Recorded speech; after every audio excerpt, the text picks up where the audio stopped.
धीरे धीरे रे मना धीरे सब कुछ होए, माली सींचे 100 घड़ा ऋतु आए फल होए।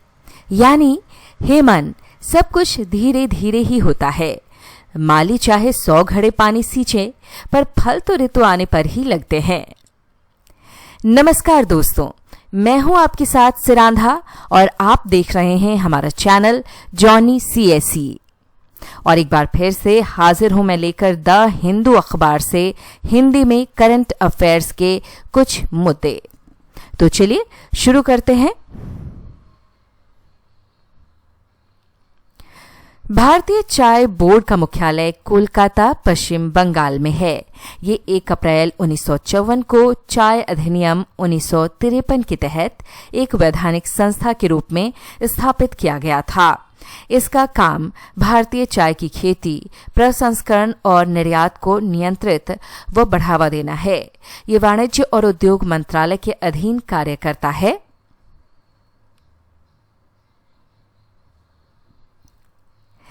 अब बात करते हैं चाय की खेती के लिए मुख्य भौतिक परिस्थितियों की, जो इस प्रकार होती हैं।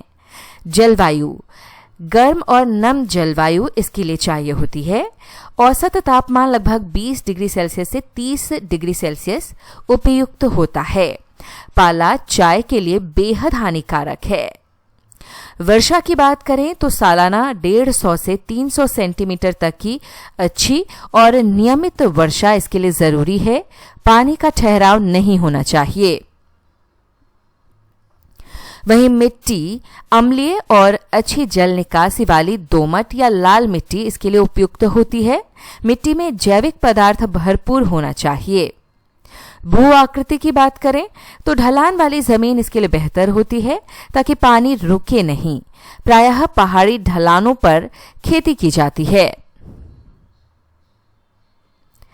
अब बात खेल से जुड़ी अच्छी खबर की। भारत ने एशिया कप 2025 जीत लिया। पाकिस्तान 19.1 ओवर में 146 रन पर ऑल आउट हो गया। जवाब में भारत ने 19.4 ओवर में 5 विकेट खोकर 150 रन बनाए और मैच जीत लिया। ये जीत बेहद रोमांचक रही। इसीलिए तो कहा गया है, बाप बाप होता है, बेटा बेटा। नागरिकता संशोधन अधिनियम भारतीय संसद द्वारा दिसंबर 2019 में पारित किया गया था। ये 1955 के नागरिकता अधिनियम में बदलाव करता है। इसके तहत अफगानिस्तान, बांग्लादेश और पाकिस्तान से उत्पीड़ित गैर मुस्लिम प्रवासी हिंदू, सिख, बौद्ध, जैन, पारसी और ईसाई जो 31 दिसंबर 2014 से पहले भारत आए थे, उन्हें भारतीय नागरिकता जल्दी मिलने का रास्ता दिया गया है। भारतीय संविधान का अनुच्छेद 200। जब राज्य विधानसभा कोई विधेयक पारित करती है तो राज्यपाल के पास 4 विकल्प होते हैं। उसे मंजूरी देना, मंजूरी रोकना, राष्ट्रपति के पास उसे भेजना। अगर वो मनी बिल नहीं है तो उसे एक बार पुनर्विचार के लिए विधानसभा को लौटाना। अनुच्छेद 35A जम्मू कश्मीर की विधानसभा को स्थायी निवासी तय करने का अधिकार था। इन्हें नौकरी, संपत्ति और छात्रवृत्ति में विशेष अधिकार मिलते थे, बाहरी लोगों को नहीं। अनुच्छेद 370 जम्मू कश्मीर को विशेष दर्जा देता था। संसद के कानून तभी लागू होते थे जब राज्य मान ले। अगस्त 2019 में इसे हटाकर जम्मू कश्मीर को पूरी तरह जोड़ा गया।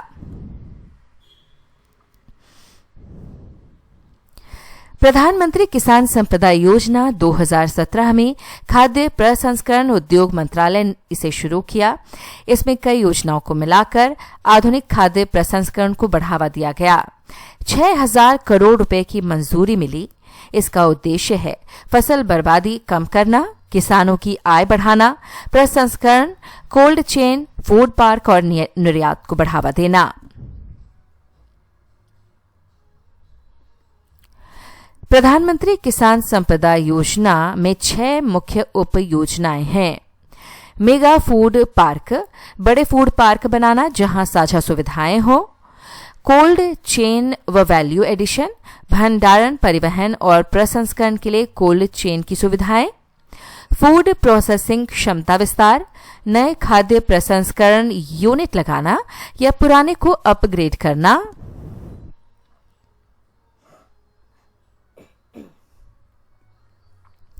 एग्रो प्रोसेसिंग क्लस्टर, किसानों को प्रसंस्करण इकाइयों से जोड़ने वाले क्लस्टर बनाना, ऑपरेशन ग्रीन्स, टमाटर, प्याज, आलू की कीमतें और आपूर्ति स्थिर करने के लिए भंडारण व प्रसंस्करण, फूड सेफ्टी और क्वालिटी इंफ्रास्ट्रक्चर, गुणवत्ता जांच लैब और इरेडिएशन यूनिट बनाना।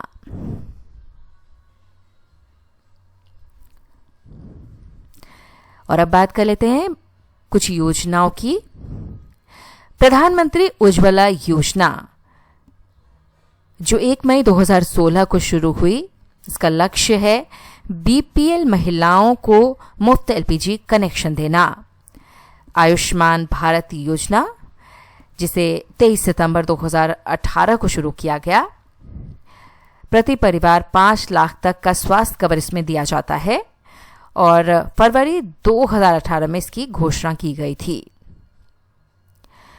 पीएम किसान सम्मान निधि 24 फरवरी 2019 को इसकी घोषणा की गई। इसका लक्ष्य है किसानों को 6,000 रुपए की वार्षिक आय सहायता देना। भारतीय संविधान की 6ठी अनुसूची असम, मेघालय, त्रिपुरा और मिजोरम के जनजातीय क्षेत्रों के प्रशासन से जुड़ी है।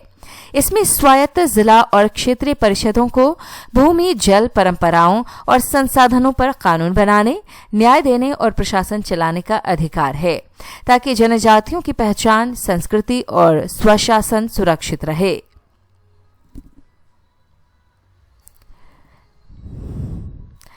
छिंद खादक जंगल भारत के छत्तीसगढ़ राज्य के कांकेर जिले में है। सुरक्षा बलों ने यहां 3 माओवादियों को मार गिराया, जिन पर कुल 14 लाख रुपए का इनाम था। और आप छत्तीसगढ़ के मानचित्र में देख सकते हैं छिंद खादक जंगल में, यही वो जगह है कांकेर जो कि छत्तीसगढ़ में स्थित है।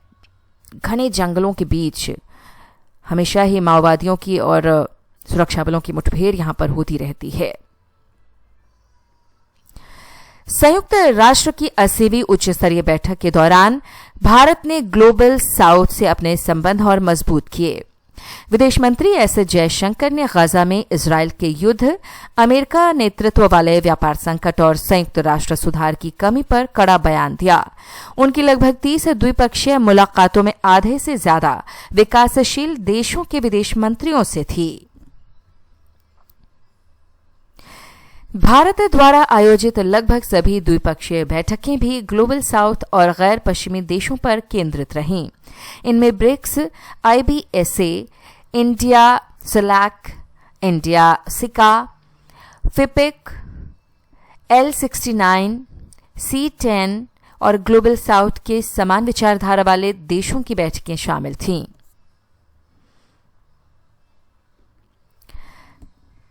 धांगर मुख्य रूप से महाराष्ट्र, गुजरात, कर्नाटक और आंध्र प्रदेश में निवास करने वाला एक चरवाहा समुदाय है। इनका पारंपरिक व्यवसाय भेड़ बकरी पालना है।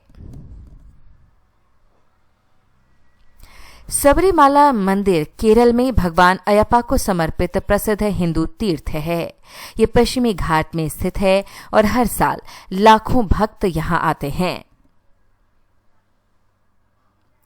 मोटोक समुदाय, जो मुख्य रूप से अरुणाचल प्रदेश में पाया जाता है, एक छोटा आदिवासी समूह है। ये खेती, बौद्ध धर्म और प्राचीन मान्यताओं का पालन करता है। इनकी कहानियां, परंपराएं और प्रकृति के साथ सामंजस्य इनकी पहचान है।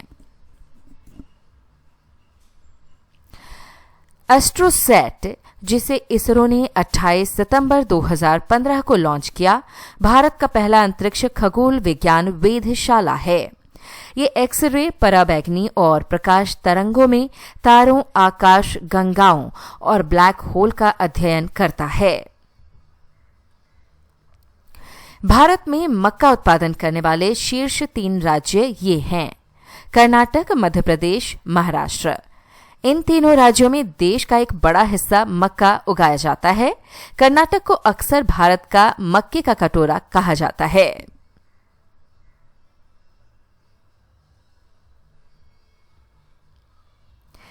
और आप इस जगह को देख भी सकते हैं। कर्नाटक में इस जगह पर मक्का उपजाया जाता है। कर्नाटक जो कि दक्षिण भारत का एक राज्य है। बाल्टिक देश हैं एस्टोनिया, लातविया और लिथुआनिया। ये तीनों संप्रभु राष्ट्र उत्तरी यूरोप में बाल्टिक सागर के पूर्वी तट पर स्थित हैं।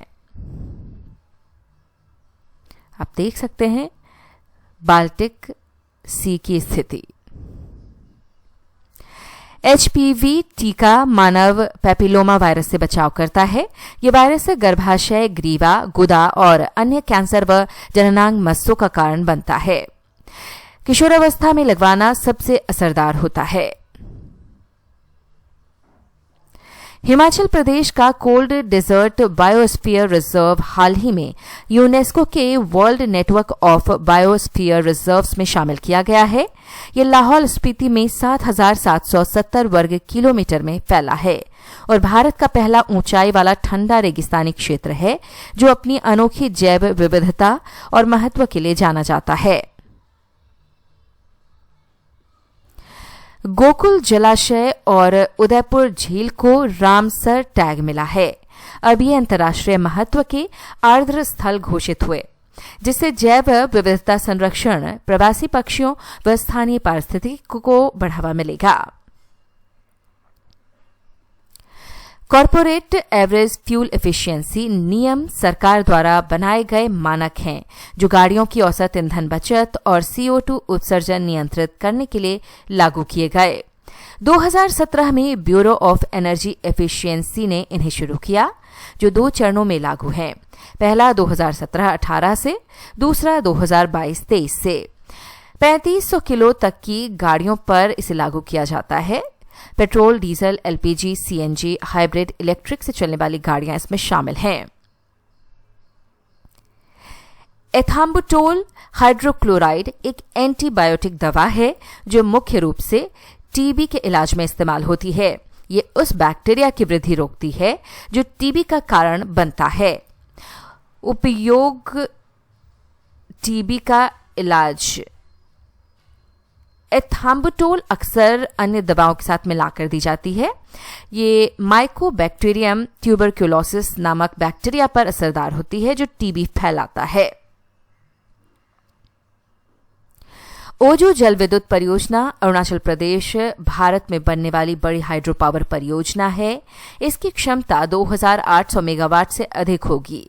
ये स्वच्छ ऊर्जा पैदा करेगी, क्षेत्रीय विकास बढ़ाएगी, जीवाश्म ईंधन पर निर्भरता घटाएगी और भारत की ऊर्जा सुरक्षा मजबूत करेगी। सिफिलिस एक यौन संचारित रोग है जो ट्रिपोनेमा पॉलिडम नामक बैक्टीरिया से होता है। ये चरणों में बढ़ता है: प्राथमिक, द्वितीयक, छुपा और तृतीयक।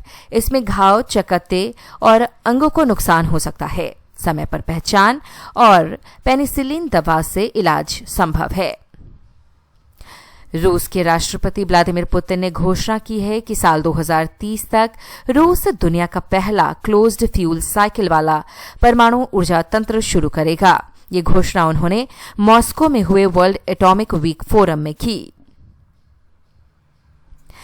दोस्तों, आज के वीडियो में बस इतना ही। आपसे फिर मुलाकात होगी। नमस्कार।